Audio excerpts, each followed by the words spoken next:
Welcome to Care Chats. Join palliative care experts sharing stories, information, and strategies. We're passionate. Join us, and let's get comfortable with palliative care. Hey everyone, welcome to another episode of Care Chats. I'm Danica, and I'm joined today by Brooklyn and Jen, and we are a group of palliative care nurses who are passionate about providing palliative care and educating healthcare providers to do the same. The purpose of this podcast is to provide information for all healthcare providers on how to improve their palliative care delivery. If you haven't listened to our other episodes, we invite you to look back on our YouTube playlist and check them out. So welcome back, everyone. Hello. Hi. Today, we're going to be chatting about palliative sedation. So the information that we're sharing is largely from the palliative sedation clinical knowledge topic and the palliative sedation order set from AHS, which we will be linking in the episode description below. Both of these resources are also available on My Health and Insight, so you can find them there. As always, we are discussing these topics from our lens and experience as palliative care nurses. And as a reminder, we've all been trained on a tertiary palliative care unit, so we come from very similar backgrounds and training. We've taken steps to change personal information to protect our patients' identities through the stories that we'll share today. And as a reminder, please take a few moments to fill out our feedback form linked in the description below. It really helps us to improve our podcast, and it will inform our mailbag episode, which is coming up. So today we're talking about palliative sedation. This is a rare but very emotional event, and we get many questions about this particular intervention. So who would like to start us off describing what exactly is palliative sedation? I'll start us off. So palliative sedation is the process of inducing and maintaining deep sleep in the final hours to days of life for the relief of severe suffering caused by one or more intractable symptoms when all appropriate alternative interventions have failed to bring adequate symptom relief. So essentially, it's a last resort. We can't get the symptoms controlled in other ways.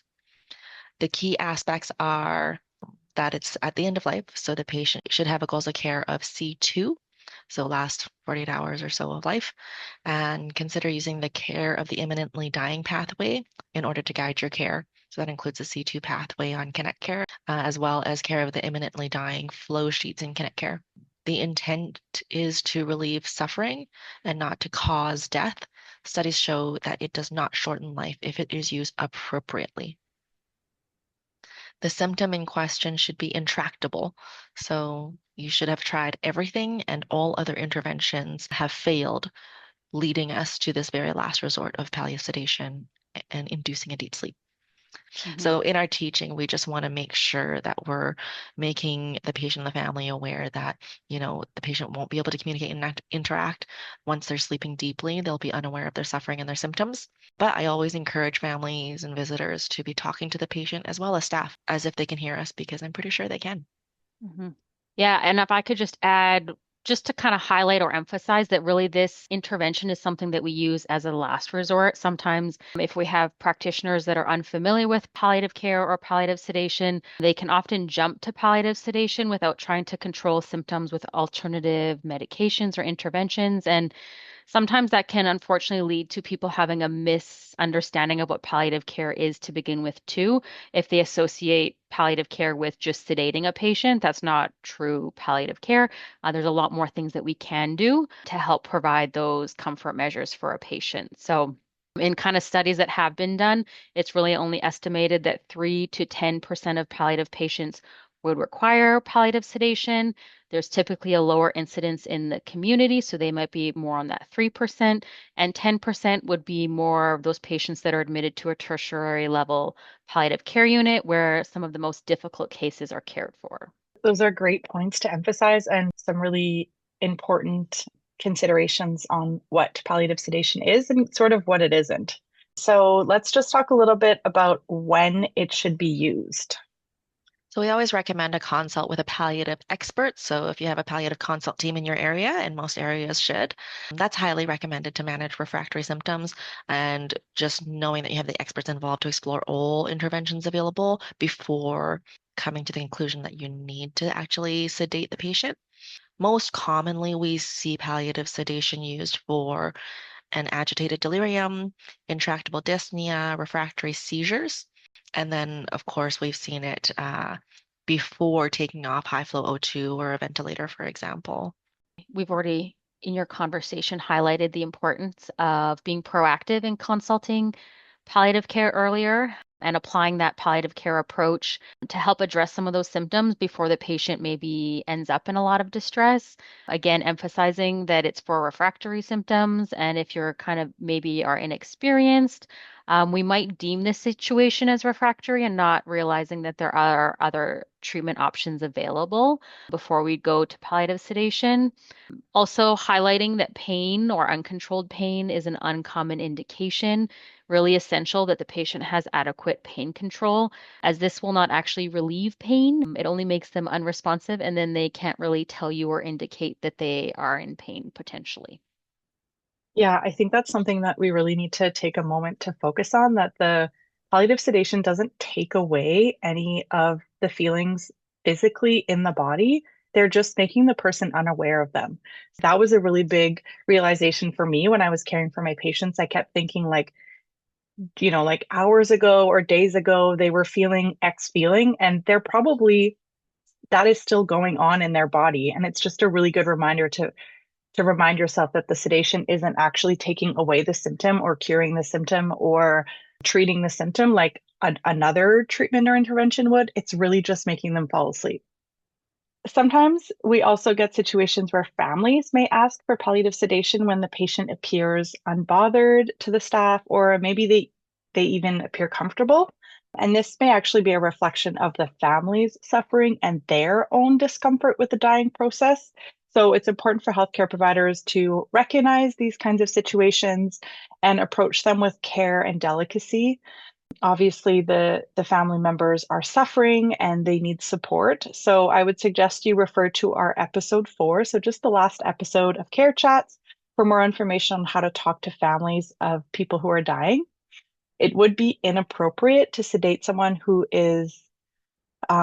appears comfortable or who is already naturally unconscious. So emotional care of the family in this case would be the best case scenario.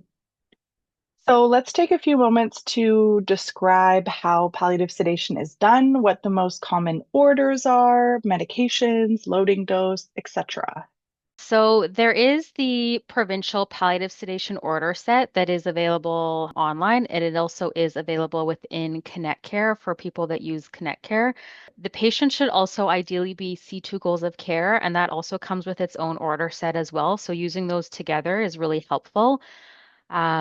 And the really key point to emphasize is that everybody should be aware that the patient will be asleep until they will naturally die. So this is where it's really important that we have informed consent that is written by the MRHP, that they've had a conversation with the family about what palliative sedation is, what it's not, and that how it will not be stopped until the patient would naturally pass away. This is also something that I confirm just before I initiate palliative sedation as well, because as we've talked about on previous episodes, sometimes during these situations, they're very emotional. And families may need just reminding or just reminders, cueing, and things repeated or information repeated for them to understand. Um, and so we want to ensure that family and friends have had a chance to come and say goodbye. But of course, they can still spend time, still talk to the patient after the sedation has been started. So typically what happens is there will be a loading dose given. The range usually is from 1 to 5 milligrams. Talking about midazolam, that's typically the one we're most familiar with. It can be ordered subcutaneous or IV. Sometimes subcutaneous is the better option because we don't have to worry about establishing IV access. We don't have to worry about maintaining IV access, especially if the IV is in a place where the pump continues to beep all the time. So after we've started or given that loading dose, we start a continuous infusion. And that usually starts at 1 milligram an hour. And then we titrate typically by 1 milligram every 15 minutes until deep sedation is achieved.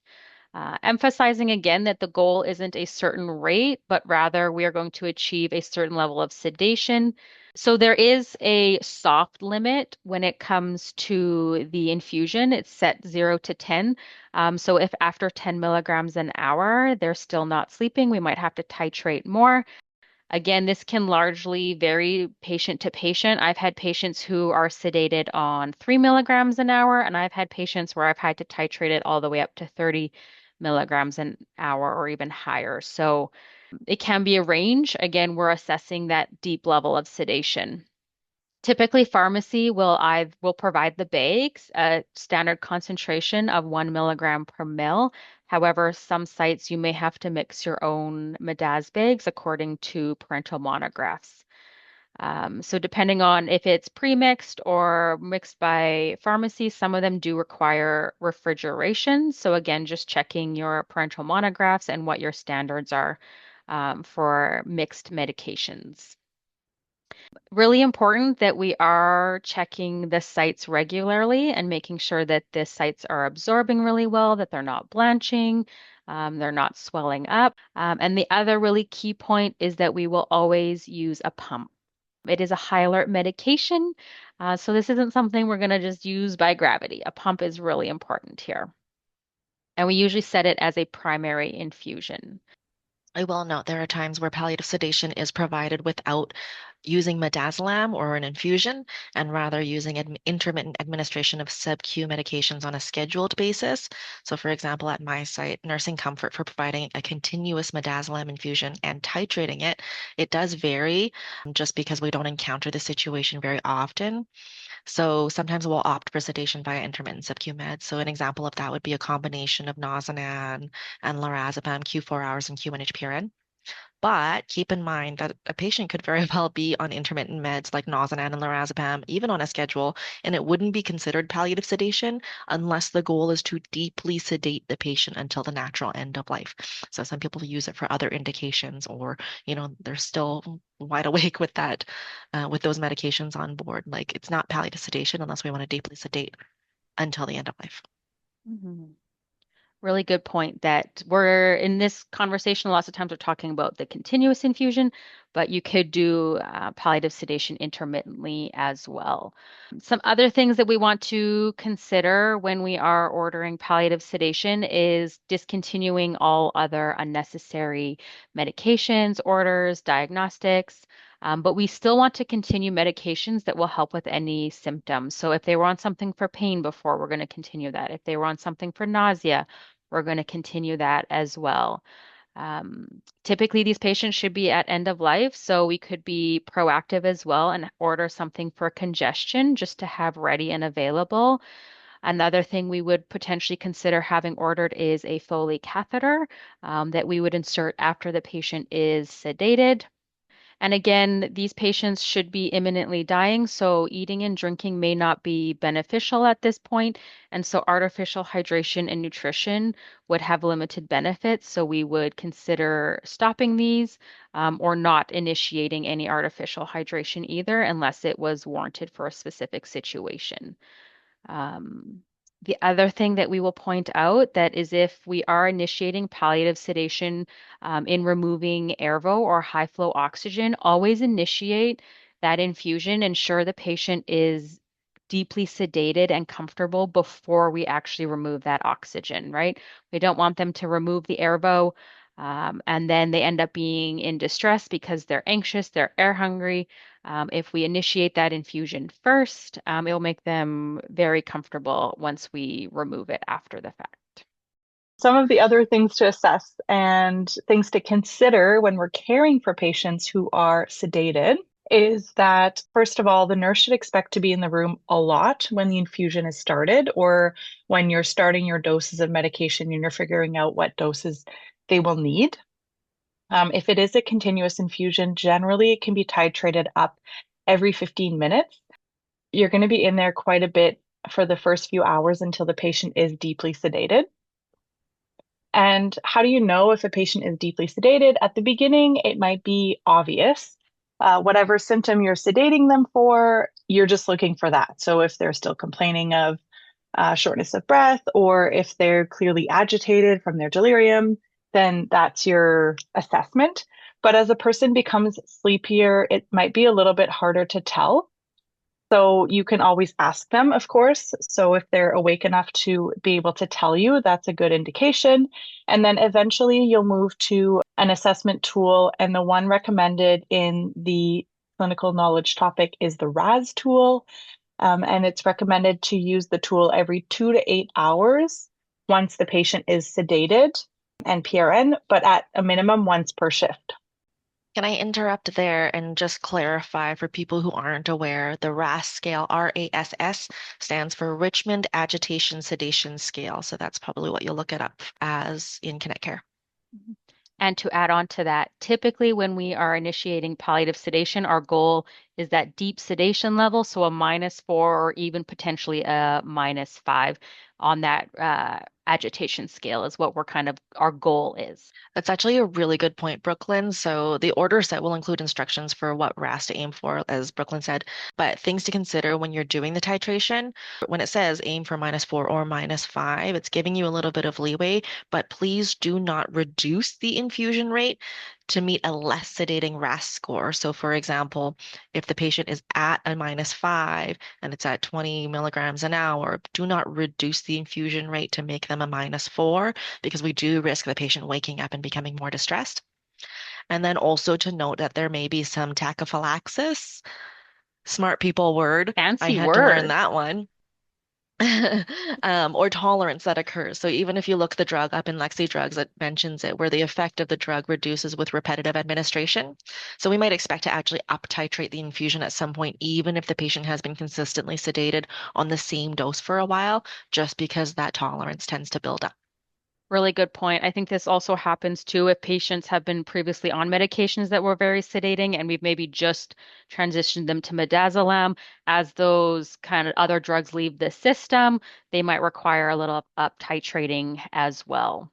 How do we actually assess the sedation level? Because people always ask me that question, like how do we assess, that they're deeply sedated? How would you guys assess a patient? What are some tools you guys have used? That's a great question, Brooklyn. What I tend to do is I will pair up my assessment with something that I'm already doing in the room. So if I'm already going in for AM care, HS care, or I'm going in for a reposition or a medication administration for one of their regularly scheduled meds, I check in with them. So I always start by just talking to them and saying, "Hey, Mr. Joe, how are you? How are you feeling?" And then obviously if I have a response, that's a red flag. There should be no verbal response. And then if they say nothing and they're not reacting to me, I might squeeze their hand. I might lift up their hands and sort of see if they will drop on their own, like in a calm and relaxed way.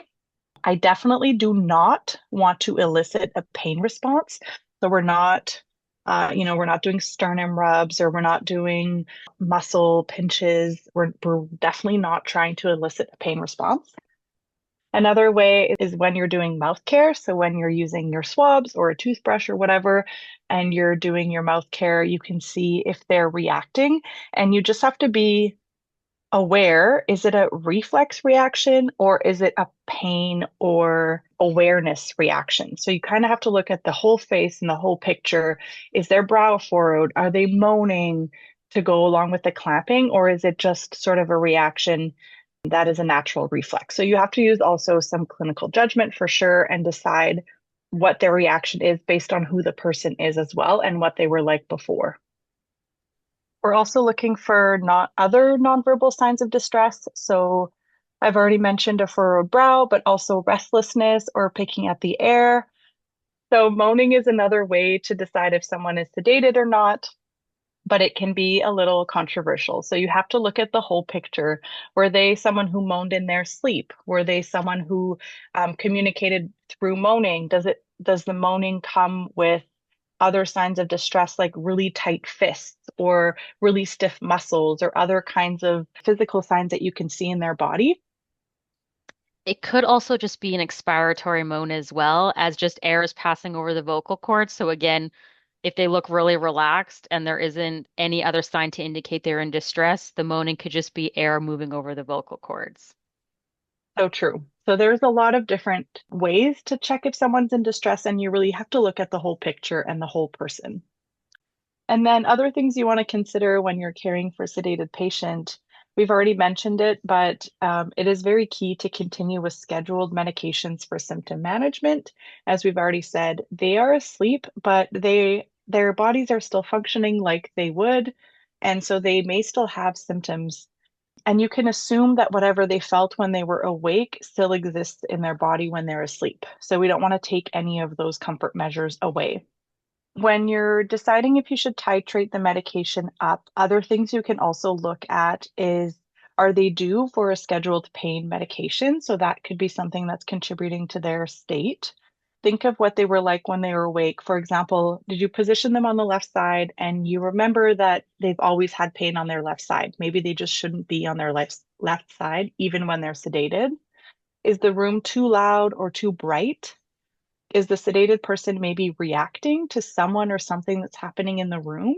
I've had situations where there is tension between family or there's conflict between family, and when a specific person came into the room, the patient would always be agitated. And that never went away. It was like in their blood, it was in their bones. They could just tell when that person was there. And whenever they were there, the person was just not settled. And so, is it something like that, something external that's happening? We don't exactly know what the sedated person is hearing or feeling, but there is research that shows that they can definitely hear, and that hearing is the last sense to go before death. So, just be aware of what is happening in the room, and that might be influencing what the patient is doing or how they're acting. Also, very important to continue care as before. So, continuing with dignified care. Regular bed baths and mouth care, of course, are super important. Making sure that the person looks clean and tidy and well taken care of. I had a situation one time where I had a patient who was not well taken care of, and like their blankets were all pushed off and their body kind of looked weird in the bed, and the family was so upset about it.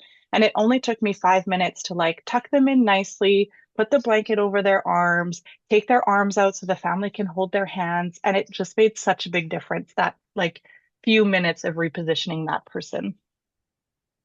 And then, of course, check in with the family and whoever is at the bedside. Ask them how they're doing, ask them if there's anything you can do for them. And I will put another plug in for our episode 4 from last month for more details about talking to families, questions you can ask them, and little tips and tricks that you can do to help them feel a little bit more at ease through this process. So now we'll just talk about a few sort of myths or misconceptions about palliative sedation. We get these questions a lot. So if you think any of these things, you're definitely not alone, but hopefully we can change your mind a little bit. Yeah, so palliative sedation is not the same as MAID. The intent is very different. MAID is the intention is to end the person's life and cause death, both to relieve their suffering. But palliative sedation is intended to decrease awareness, to take away the perception of that distressing symptom until they'll naturally pass away from their illness. So, in this regard, palliative sedation should be ordered on a patient who is expected to pass away in days to maximum 2 weeks. It's definitely not a substitute if a patient does not qualify for MAID. Another really important thing, as we think we've highlighted, is that it's used as a last resort when all other medications have been trialed and titrated to relieve symptoms. It's a tool that we can use in palliative care, but it's not synonymous with comfort measures. So, really making sure that we're aware that this is a tool to be used as a last resort and that comfort measures can be provided in many other ways. Another key piece of palliative sedation and how it differs from MAID is that palliative sedation does not require consent from the patient. It does require consent from the substitute decision maker if the patient is unable to consent, but MAID actually requires the patient to provide consent. If they lack capacity, they do not qualify for MAID. I will just jump in there about the consent part for MAID to clarify that there is a waiver that some people will sign and qualify for during the MAID process to allows a substitute decision maker to make that decision and kind of like basically give the go ahead for MAID to proceed. But the patient has to have been assessed beforehand and approved for MAID, so they require capacity at the time of assessment and approval. I also want to take a few minutes just to say that palliative sedation can be very emotional, especially for healthcare providers providing the intervention. It's kind of a double-edged sword because you get the opportunity to say goodbye to your patient while they're awake, which doesn't always happen. And that can be very powerful and intense, and obviously can be very emotional, and that's okay. It's also a rare and uncommon experience. So it's really important to just take a minute for us to tell all the listeners to lean into your team and your coworkers to talk about how you're feeling if these situations come up at your work, and also to seek out professional help if you feel like that's necessary.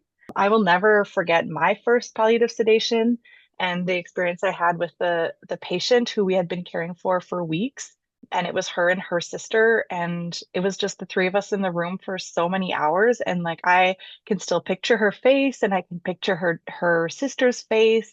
And I remember specifically like what her hair looked like. That really stuck with me. That's just a situation that will never go away for me. And that's okay too. Like part of nursing and part of healthcare is being a part of these really intense situations. And it's important to acknowledge that and to say, like, that made an impact on me as well. That's very true, Danica. Even I think in my own experience, when we think about palliative sedation, there are times, depending on the reason why we're initiating sedation, if it's because they're in a delirium, perhaps the patient's not fully aware of what's happening. But there have been times where if we've initiated it for somebody for extreme dyspnea and the patient is completely alert and oriented, it can be definitely a very emotional and intense situation, but I think there's also great privilege and honor to be a part of that and to be able to provide support and care to the family in these situations. And again, kind of also talking a little bit back again with families, these situations can be really intense. So there are other people that we can bring into the picture to support us in this situation. Your chaplains are a great resource to check in, as well as anybody else on your teams that may be able to provide some of that emotional support to the family. I've had times we're lucky enough to have music therapy on our unit. And so we've had times where the music therapist is in the room while we're starting this and they're playing a song that's really important to the family or has some meaning to it. So there are ways we can make this very intense situation also very beautiful. I know we're talking a lot about bringing in to support the families, but for yourself as well, like spiritual care is often around to support us. There's also like for anybody who wants professional help, there is a employee assistance program through AHS and Covenant Health that you have access to. So just to be aware of that. And maybe we'll talk a little bit more about self-care in another episode. Yeah, I think that's a great place to end today. Talking about palliative sedation. Thanks for sharing all of your knowledge and your expertise and your stories today. I hope everyone has learned something new. And if you could take a moment to complete our feedback form in the description of this episode, that would be great. And otherwise, we'll see you next time. Thank you. Our next episode is a mailbag episode where we can answer some of your questions. So if you have any questions from previous episodes, your own burning questions you want us to answer, let us know in the comments. If you know one of us personally, you could reach out to us directly because, yeah, next episode is mailbag. I will also very much invite any sort of feedback. So even if there's a disagreement or if you want to tell us your own stories, we very much want to hear from you as well. Smash that like button and follow.